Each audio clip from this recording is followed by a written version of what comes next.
Disclaimer, ang kwentong ito ay batay sa mga alamat, pamahiin, at mga salaysay na bahagi ng kulturang Pilipino. Ang mga pangyayari, tauhan, at lugar na binanggit dito ay inilalahad upang maghatid ng aliw, kilabot, at pagninilay, at hindi layuning saktan o lapastanganin ang anumang paniniwala o individual. Ang mga aswang, manananggal, at iba pang nilalang ay bahagi ng malalim na kasaysayan ng ating mga kwentong bayan. Sa mga liblib na baryo ng Pilipinas, may mga kwentong paulit-ulit na binubulong sa mga gabi ng pista, mga alamat na nagsasabing sa gitna ng musika, tawanan, at ilaw, may mga matang nagmamasid sa dilim. Ang mga matatanda ay madalas magkwento ng mga aswang na pumupunta sa pista upang maghanap ng biktima. Sa kabila ng modernong panahon, ang mga paniniwala at takot na ito ay nananatili. Dito nagsisimula ang kwento ng mag-asawang sina Ramon at Luz Viminda, 2 taong naglakbay sa iba't ibang bayan upang manugis ng mga halimaw na nilalang. Si Ramon ay isang dating magsasaka mula sa Iloilo. Matipuno at may maamong mukha, ngunit may mga mata na tila laging nagmamasid.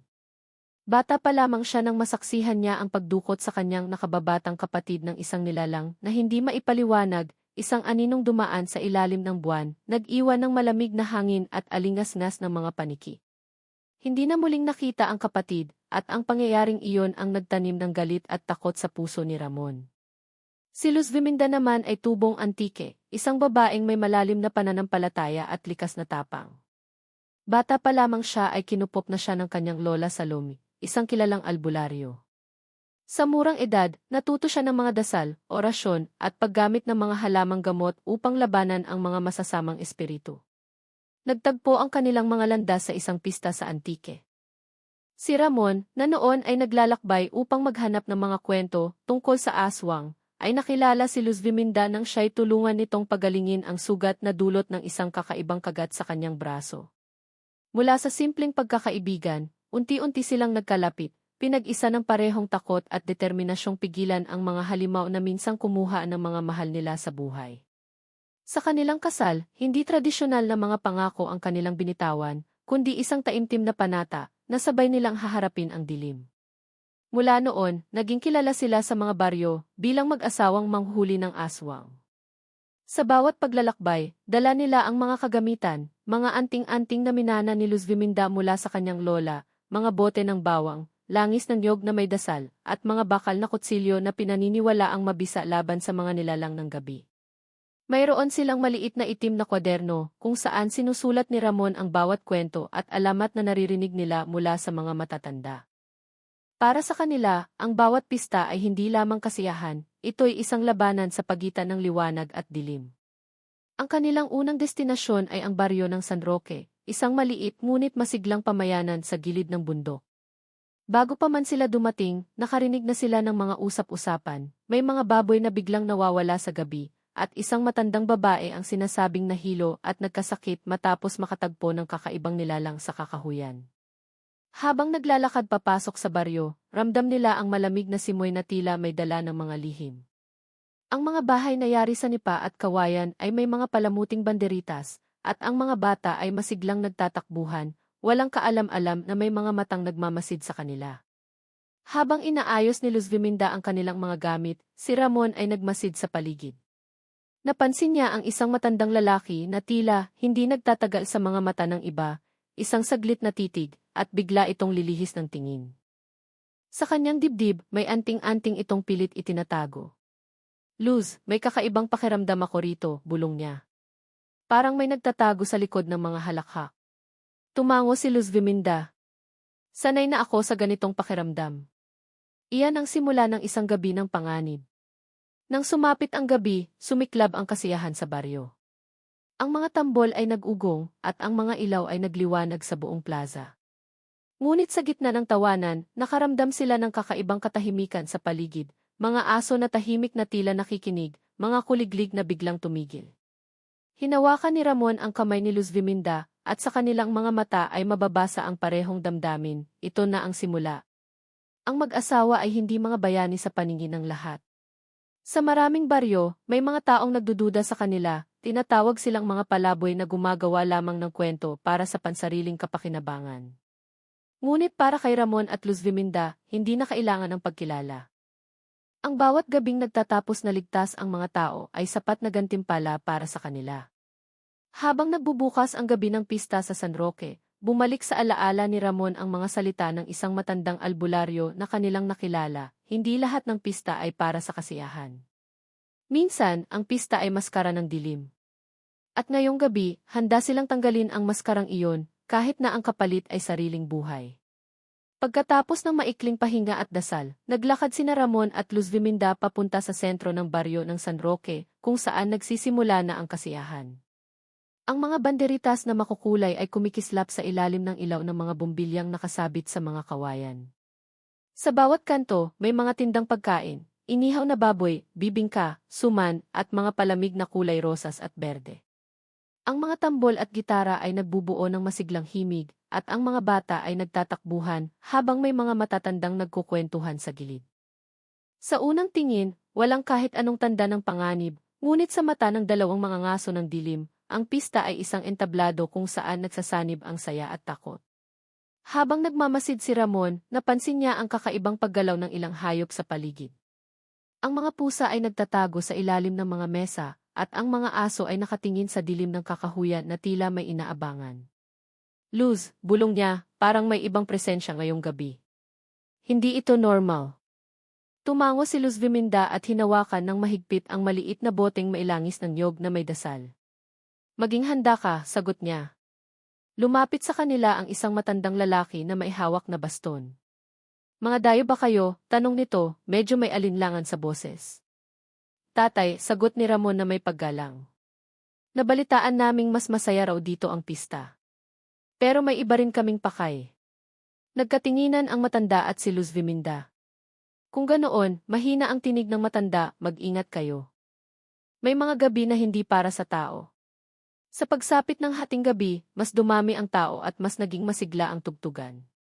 Ngunit napansin ni Luz Viminda ang isang batang babae na nakaupo sa isang gilid, tila nawawala sa sarili. Lumapit siya at marahang tinanong, Iha, ayos ka lang ba? Tumingin ang bata gamit ang mga mata na tila nagliliwanag sa dilim, saka biglang tumayo at naglakad papunta sa kakahuyan. Agad na sumenya si Luz Viminda kay Ramon. May kakaiba, sabi niya habang sinundan ang bata. Paglapit nila sa gilid ng kagubatan, nakarinig sila ng mahihinang kaluskos, hindi lang mula sa bata kundi mula rin sa mga sanga na tila may mabigat na nilalang na gumagalaw. Ang hangin ay biglang lumamig at ang mga kuliglig ay tumigil sa kanilang huni. Dahan-dahang hinugot ni Ramon ang kanyang bakal na kutsilyo habang si Luz Viminda ay naghanda ng bawang at anting-anting. Bigla, isang mabilis na anino ang dumaan sa likod nila, sinasabayan ng mahinang ugong na parang pakpak ng malalaking paniki. Hindi nag-atubili si Ramon. Magpakita ka, sigaw niya sa dilim. Wala silang narinig kundi isang mahinang halakhak, isang halakhak na hindi galing sa tao. Sa di kalayuan, narinig nilang muling sumigaw ang bata, ngunit ang tinig nito ay tila nagbago, parang isang matandang babae na umiiyak. Napatingin si Luz Viminda kay Ramon. Aswang ito, bulong niya. Ginagamit niya ang anyo ng bata para mailigaw tayo. Mabilis nilang sinundan ang tinig, ngunit habang papalalim sila sa kagubatan, tila nag-iba ang paligid.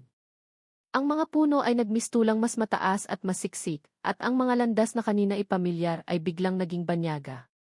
Ito ang isa sa mga kilalang gawain ng aswang, ang iligaw ang biktima gamit ang mahika ng gabi.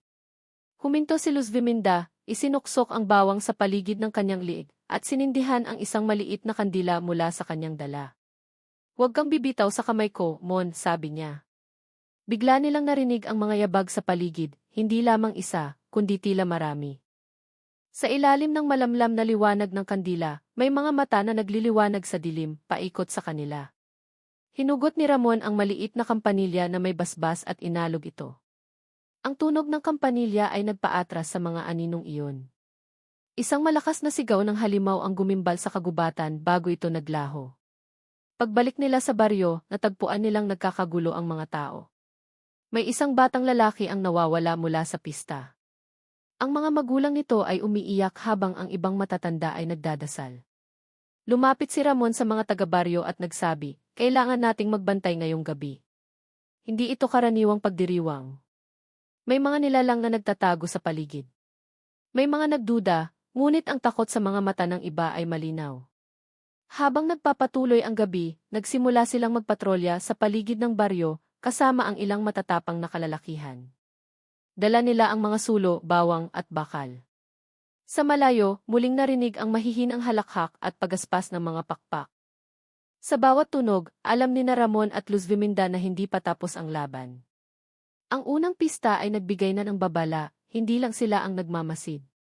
May mga mata sa dilim na nag-aabang ng pagkakataon. At sa kanilang puso, alam nilang ang kanilang misyon ay hindi basta-basta.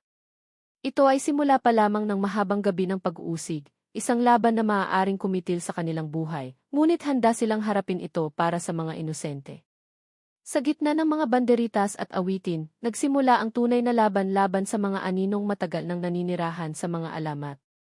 Nang sumapit ang 2:00 ng madaling araw, tahimik na nagbago ang hangin sa baryo ng San Roque. Ang dating masayang ingay ng mga tambol at tawanan ay napalitan ng nakakapanindig balahibong katahimikan. Tanging ang mahinang pag-ihip ng hangin at lagaslas ng mga dahon ang maririnig. Sa gitna ng plaza, nakatayo sina Ramon at Luz Viminda kasama ang ilang kalalakihan na nagboluntaryong magbantay. May mga sulo silang dala at bawat isa ay may nakasabit na bawang sa kanilang liig, isang sinaunang pamahiin na ayon sa matatanday epektibo laban sa mga nilalang ng dilim. Biglang may dumaan na malamig na simoy na tila yumakap sa kanilang mga balat. Napansin ni Ramon na ang mga aso, na kanina lamang ay tila inaantok, ay ngayon nakatayo at nakatingin sa iisang direksyon, ang daang patungo sa kakahuyan. Doon galing ang panganib, bulong niya. Mabilis nilang inayos ang kanilang hanay at nagsimulang maglakad ng dahan-dahan, ang mga sulo ay nakataas at ang bawat hakbang ay may kasamang kaba. Habang papalapit sila sa gilid ng kagubatan, narinig nilang muli ang mahihinang halakhak. Ngunit ngayon, mas malinaw at mas nakakatakot. Ang mga puno ay tila kumikilos, at sa bawat pag-ihip ng hangin ay may aninong kumikislap sa mga sulok ng kanilang paningin. Hinawakan ni Luz Viminda ang maliit na kampanilyang may basbas at inalog ito ng marahan. Ang malamig na tunog ng kampanilya ay nagdala ng kaunting kapanatagan sa grupo, ngunit hindi nito tuluyang naalis ang kilabot. Isang sigaw ang gumulat sa kanila, isang lalaki mula sa grupo ang biglang sumigaw at itinuro ang isang malaking puno ng akasya. Sa ilalim ng anino nito, may nakatayong figura, hindi malinaw sa una, ngunit nang mas lumapit ang liwanag ng mga sulo, nakita nilang isa itong babae na may mahahabang buhok at maputlang balat. Ang mga mata nito ay kumikislap na parang mata ng hayop at ang bibig ay bahagyang nakanganga, nagbubunyag ng mahahabang ngipin. Sa isang iglap, tumalon ito mula sa puno at tumakbo sa nakakapanindig balahibong bilis papasok sa kakahuyan. "Huwag niyong hayaang makatakas," sigaw ni Ramon. Agad silang sumugod, ngunit ang aswang ay tila naglalaho sa bawat liko. Gumamit ito ng mga panlilinlang, ang mga yapak ay nagiging yapak ng aso, at ang mga tinig ay nagiging iyak ng bata. Sa kabila ng takot, hindi bumitaw ang mag-asawa. Alam nilang ito ang unang pagkakataon nilang masaksihan ng harapan ang halimaw na matagal na nilang hinahanap.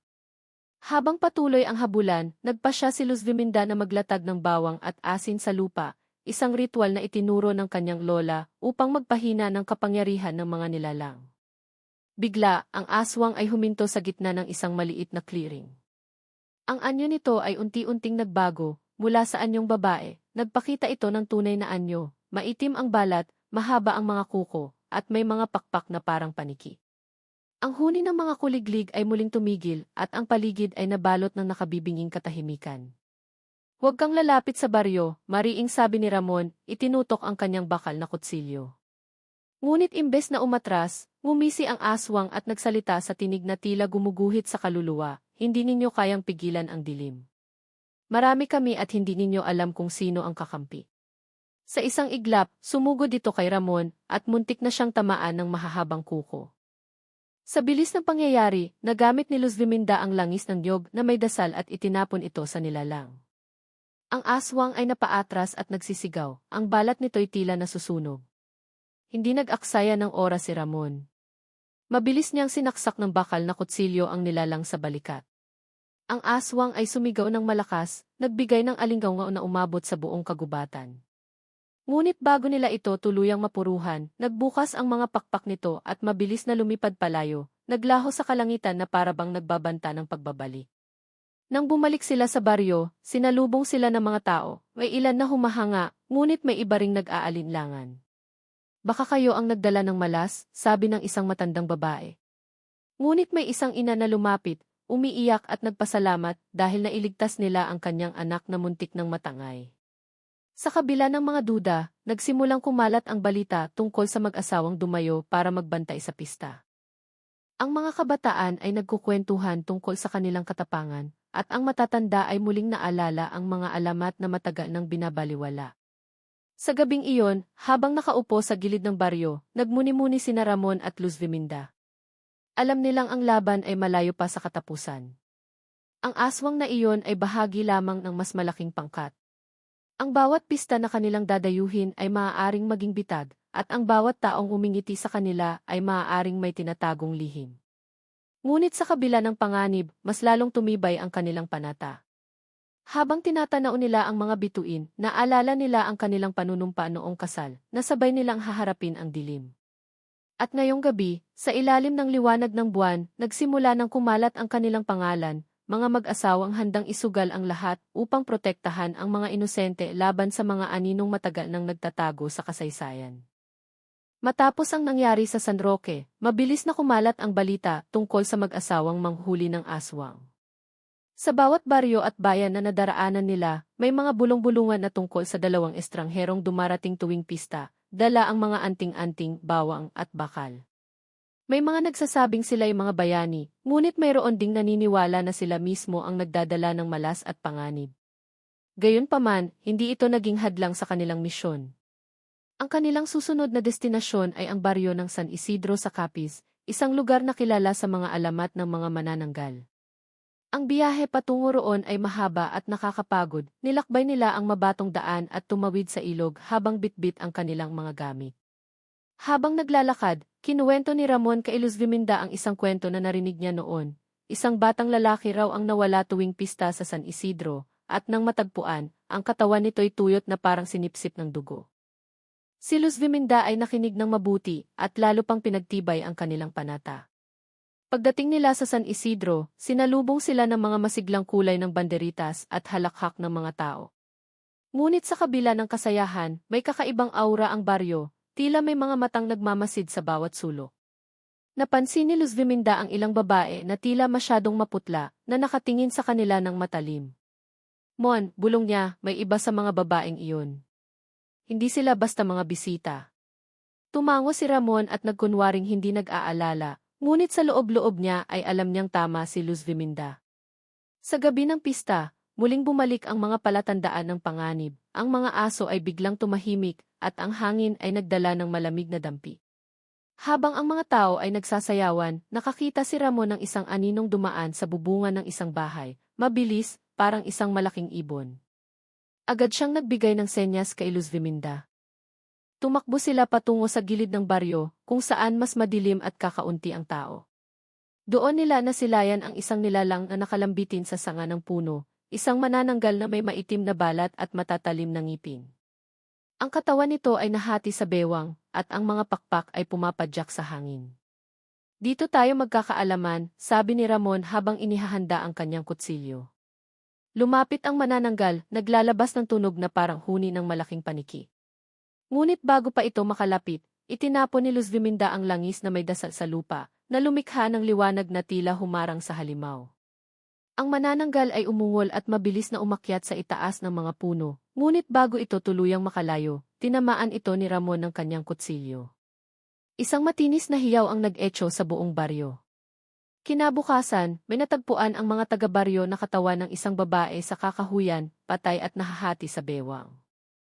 Ang ilan ay nagsabing ito ang pinaghihinalaang manananggal na matagal nang nanakot sa kanilang lugar.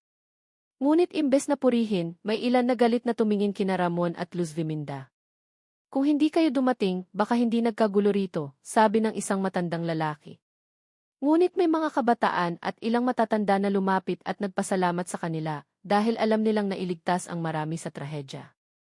Sa mga sumunod na linggo, naglakbay pa sila sa iba't ibang pista, sa Aklan kung saan isang tiktik ang kanilang nahuli, sa Antique kung saan isang sigbin ang nagtatago sa mga bakawan, At sa Iloilo kung saan isang buong pamilya ng aswang ang pinaghinalaan, ngunit hindi pa makumpirma. Sa bawat laban, nadagdagan ang kanilang karanasan at taktika. Gumamit sila ng mga bagong ritual, natutunan mula sa mga lokal na albularyo na kanilang nakilala sa mga baryo. May mga gabing muntik na silang masawi, mga sugat na hindi agad gumagaling, mga gabi na halos walang tulog, at mga pagkakataon na kailangan nilang magpanggap bilang ordinaryong bisita para hindi mabunyag ang kanilang misyon. Dahil sa kanilang mga karanasan, naging mas kilala sila. May mga kwento tungkol sa kanila na pinalalaki, may nagsasabing nakita nilang lumilipad ang mag-asawa, kasama ang mga aswang para lang matuklasan ang kanilang mga lihim. O kaya ay may mga nagsasabing hindi na sila tao, kundi mga espiritu na nagbabalik para maghiganti. Sa isang baryo sa Negros, may batang sumigaw habang dumaraan sila ang mga mangangaso ng gabi.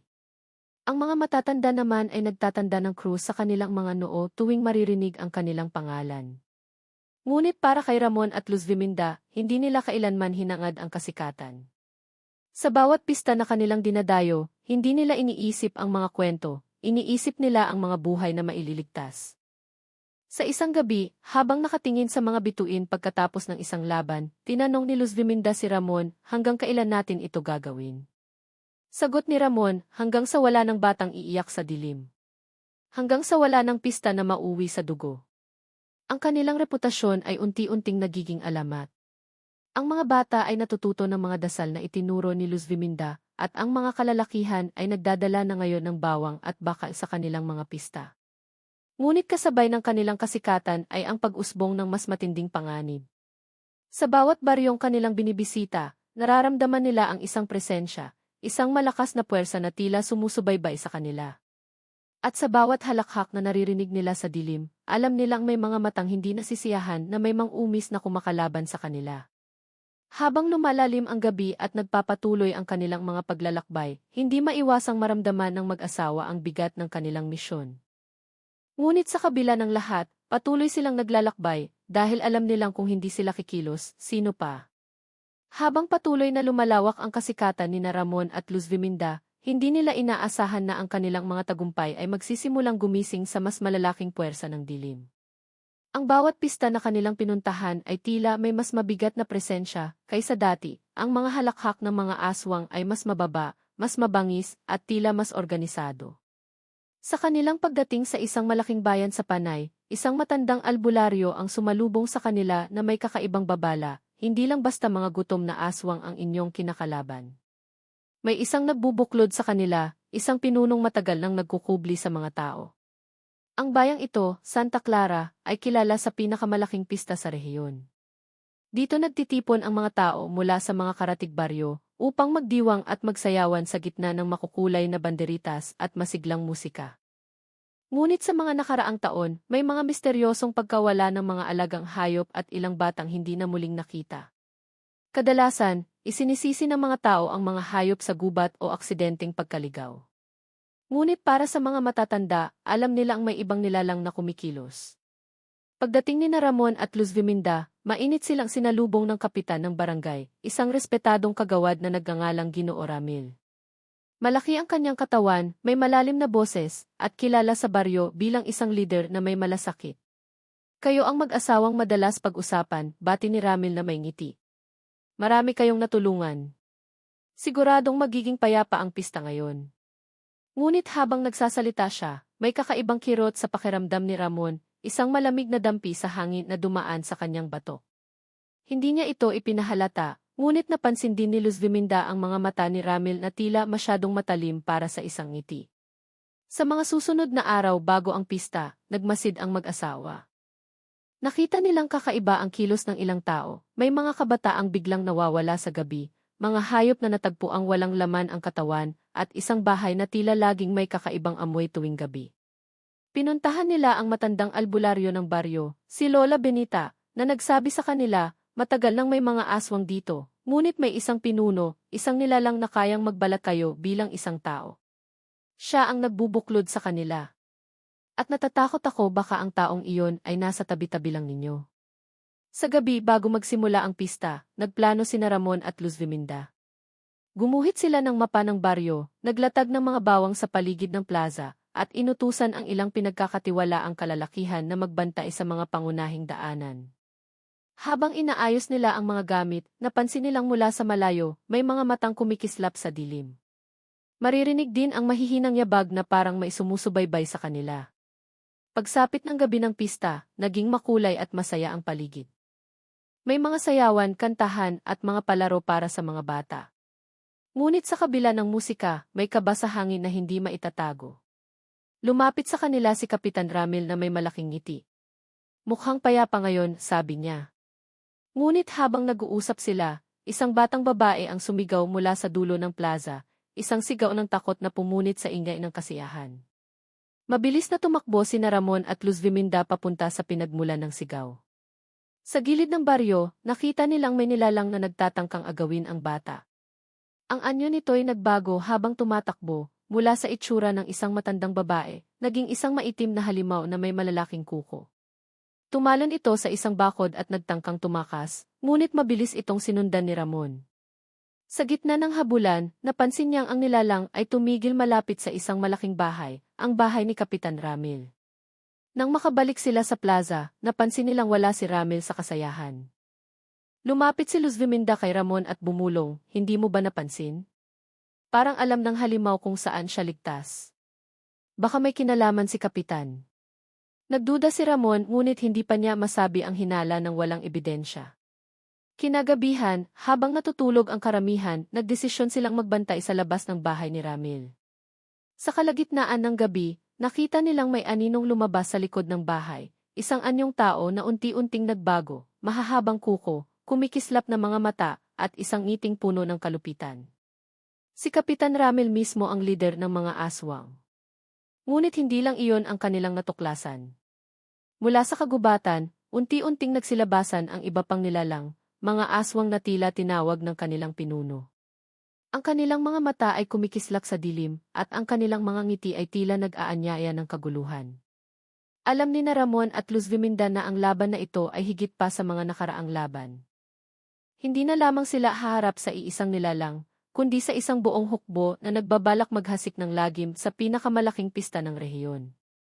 Habang humahawak si Luz Viminda ng anting-anting at si Ramon ng bakal na kutsilyo, pareho nilang alam na ito na ang simula ng pinakamatinding pagsubok sa kanilang buhay. Sa gitna ng mga kulay at musika ng pista, may isang labang magaganap, isang laban kung saan ang liwanag ng tao ay susubukin laban sa pinakamatinding anyo ng dilim. Ang gabi ng laban ay dumating ng mas mabigat kaysa dati. Habang ang baryo ng Santa Clara ay nagliliwanag sa mga banderitas at sulo, naroon sa lilim ng kasayahan ang banta na magbubunyag ng tunay na lakas ng mag-asawang manghuli. Si Ramon at Luz Viminda ay kapwa alam na ang kanilang laban kay Kapitan Ramil at sa kanyang hukbo ay hindi magiging madali. Hindi na lamang ito simpleng paghuli ng isang nilalang, ito ay isang pagsubok sa kanilang tibay, pananampalataya at pagmamahalan. Sa kalagitnaan ng gabi, nagsimulang mag-iba ang ihip ng hangin. Ang masiglang musika ay tila nagiging mga basag na himig. Ang mga aso ay nagsimulang umungol, at ang mga bata ay napansin na nagiging tahimik, tila nadarama ang kakaibang enerhiya sa paligid. Biglang nagdilim ang ilang ilaw sa plaza, at sa gitna ng mga banderitas, isang malakas na huni ang yumanig sa buong baryo, isang tunog na kilala ni Ramon, ang panawagan ng isang pinuno ng aswang. Mabilis silang pumwesto. Pinaghiwalay nila ang kanilang mga kaalyado, may mga nagbantay sa gilid ng baryo, may naglagay ng mga bitag, at may naglatag ng asin at bawang sa mga daan. Ngunit habang abala sa paghahanda, isang anino ang mabilis na sumugod mula sa dilim at tinamaan si Ramon sa balikat gamit ang matatalim na kuko. Napaatras siya at napahawak sa sugat na agad namang dumugo ng malakas. Mon, sigaw ni Luz Viminda, halos mamatay sa kaba. Agad niyang hinila si Ramon palayo at tinakpan ang sugat gamit ang isang tela na mailangis ng niyog at dasal. Ngunit sa bawat segundo, ramdam ni Ramon ang panghihina. Luz, huwag kang hihinto, bulong niya habang pinipilit tumayo. Kailangan nating tapusin ito. Ngunit ang sugat ay tila may kakaibang epekto, isang malamig na pakiramdam na gumagapang sa kanyang katawan, parang lason. Habang lumalaban sa kanyang panghihina, bumalik kay Ramon ang alaala ng kanyang kabataan, ang gabi na nawala ang kanyang kapatid dahil sa isang aswang. Naalala niya ang mukha ng kanyang ina na umiiyak at ang pangakong binitiwan niya sa sarili na hindi na muling may mawawalan ng mahal sa buhay dahil sa mga halimaw. Ang alaala na iyon ang nagbigay sa kanya ng lakas na muling tumayo. Samantala, si Luz Viminda ay lumaban ng buong tapang. Habang inaalalayan si Ramon, ginamit niya ang kanyang kaalaman sa mga dasal at orasyon. Isang aswang ang sumugod sa kanya, ngunit mabilis niyang itinapon ang isang sako ng asin at binuhusan ito ng banal na langis, dahilan para umalinggaw ang sigaw ng nilalang at umatras. Ang mga kalalakihang kasama nila ay nagtipon at nagtangkang lumaban, ngunit ilan sa kanila ay natakot at nagtakbuhan nang makitang may mas maraming aswang kaysa sa inaasahan. Sa gitna ng kaguluhan, lumitaw si Kapitan Ramil sa kanyang tunay na anyo, isang higanting aswang na may matatalim na kuko at mga mata na nagliliwanag na pula. Akala niyo ba, mga mangmang, na kayang-kaya ninyo kami? Ang tinig nito ay malalim at may halong galit. Matagal na kayong sinusubaybayan. Alam ko ang bawat hakbang ninyo. At ngayong gabi, dito matatapos ang inyong alamat. Sa kabila ng sugat, hinarap ni Ramon ang lider ng mga aswang. Kung akala mo'y matatakot kami, nagkakamali ka, sagot niya. Hindi kami lalaban para sa aming pangalan, lalaban kami para sa mga inosente. Lumapit si Luz Viminda, hawak ang anting-anting na minana niya sa kanyang lola. Magkasabay nilang hinarap si Ramil, at sa isang iglap, nagsimula ang matinding labanan. Ang paligid ay napuno ng mga sigaw at tunog ng mga nagbabanggaang bakal. Si Luz Viminda ay gumamit ng mga dasal upang lumikha ng mga saglit na hadlang sa mga aswang, habang si Ramon ay, sa kabila ng sugat, nagpatuloy sa pakikipaglaban. Sa isang sandali ng pagkadapa, halos mahulog si Ramon sa lupa nang salakayin siya ni Ramil, ngunit sinalo siya ni Luz Viminda at itinapon ang isang bote ng langis ng niyog sa halimaw. Ang balat ni Ramil ay nasunog at umalinggaw ang kanyang sigaw ng galit. Ngunit habang tumatagal ang laban, mas lalo nilang naramdaman ang bigat ng sitwasyon. Ang kanilang mga kaalyado ay isa-isang bumagsak o tumakbo. Ang sugat ni Ramon ay patuloy na dumudugo at si Luz Viminda ay halos mawala ng boses sa kakadasal. Ngunit sa gitna ng kawalan ng pag-asa, may isang batang lalaki na lumapit, isang lokal na batang minsang tinulungan nila sa isang baryo. Bitbit nito ang kampanilyang may basbas na minsang iniwan ni Luz Viminda. Sa kanyang maliit na kamay, inalog niya ito ng malakas, at ang tunog ay tila nagbigay ng bagong lakas sa mag-asawa. Muling sumugod si Ramon, habang si Luz Viminda ay naglatag ng huling ritual, isang bilog ng bawang at asin na bumalot kay Ramil. Ang lider ng mga aswang ay sumigaw at nagtangkang tumakas, ngunit ang bilog ay tila humigop ng kanyang lakas. Sa huling sandali, bago sila umatras upang magpahinga, narinig nila ang huling babala ni Ramil, hindi pa rito nagtatapos. May mas malalakas pa sa akin, pagkatapos nito, naglaho ang halimaw, iniwan ang isang baryo na sugatan at takot. Sa katahimikan na sumunod, naupo si Ramon at Luz Viminda sa gilid ng plaza, parehong hingal at sugatan. Tiningnan nila ang isa't isa, pagod, ngunit buo pa rin ang determinasyon. Ang laban ay hindi pa tapos, ngunit pinatunayan ng gabing iyon na ang kanilang pagmamahalan at tapang ay mas matibay kaysa anumang halimaw na darating. Matapos ang matinding sagupaan sa Santa Clara, kumalat ang balita tungkol sa mag-asawa. Marami ang humanga, ngunit marami rin ang kinilabutan. Ang mga baryo ay nagsimulang maghanda ng mas maaga para sa kanilang mga pista, at ang ilan ay nagdasal ng mas taimtim kaysa dati. Ngunit sa bawat hakbang ni Ramon at Luz Viminda, naramdaman nila ang bigat ng banta na naiwan ni Ramil. Kung may mas malakas pa kaysa sa leader ng Santa Clara, kailangan nilang maghanda. At dumating ang pagkakataon nang marinig nila ang tungkol sa pinakamalaking pista sa buong rehiyon, ang pista sa San Bartolome, isang selebrasyon na dinarayo ng libu-libong tao mula sa iba't ibang panig ng Visayas. Ang San Bartolome ay isang makulay at maunlad na bayan, kilala sa napakagandang katedral at malalawak na kalsadang puno ng banderitas. Ang pista roon ay parang pista ng mga Diyos, may malalaking parada ng karo, mga naglalakihang lechon, at walang katapusang sayawan.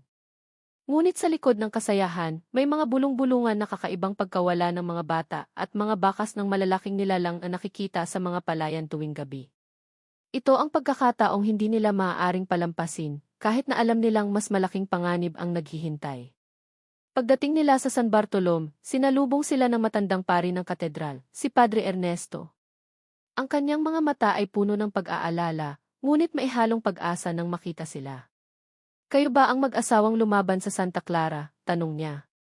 Nang tumango si Luz Viminda, nagpatuloy si Padre Ernesto, ang dilim dito ay mas matagal nang nananahan. May nilalang na hindi ko pa nasilayan sa aking buong buhay bilang pari. Ang tawag ng matatanda sa kanya ay Haring Itim, isang aswang na hindi na lamang halimaw, kundi isang hari ng gabi. Sa mga sumunod na araw, nagplano sila ng mas malaki at mas komplikadong bitag. Tinuruan ni Luz Viminda ang mga kalalakihan ng baryo ng mga simpleng dasal at proteksyon. Si Ramon naman ay nagturo ng paggamit ng asin at bakal na sandata. Naglagay sila ng mga trap sa mga daanan at tinuruan ang mga kababaihan at bata na manatili sa mga ligtas na lugar. Ngunit habang ginagawa nila ang mga ito, nararamdaman nila ang mga matang nagmamasid, isang presensyang hindi pa nila naramdaman noon, tila mas matanda at mas tuso. Dumating ang araw ng pista. Ang buong San Bartolome ay puno ng liwanag at musika. Ang mga parada ay nagsimula at ang mga tao ay nagdiwang ng walang kamalay-malay.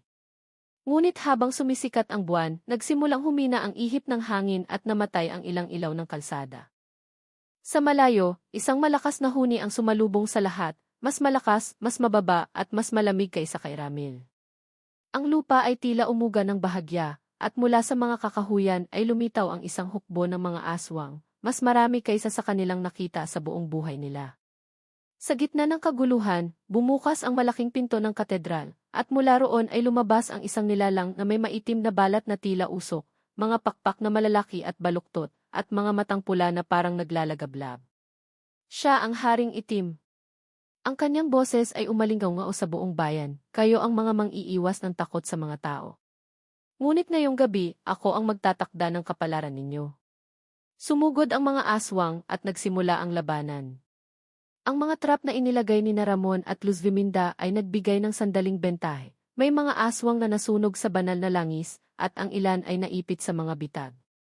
Ngunit sa bawat bumabagsak na halimaw, may dalawa pang sumusulpot. Lumapit si Haring Itim kay Ramon at Luz Viminda, at sa bawat hakbang nito ay tila nanginginig ang lupa. Matagal ko na kayong pinapanood, bulong niya. Inakala ninyong kayang-kaya ninyo ang gabi. Pero ako ang gabi. Nagpalitan ng mga sipa at suntok si Ramon at ang Haring Itim, habang si Luz Viminda ay bumigkas ng pinakamahabang dasal na itinuro ng kanyang lola.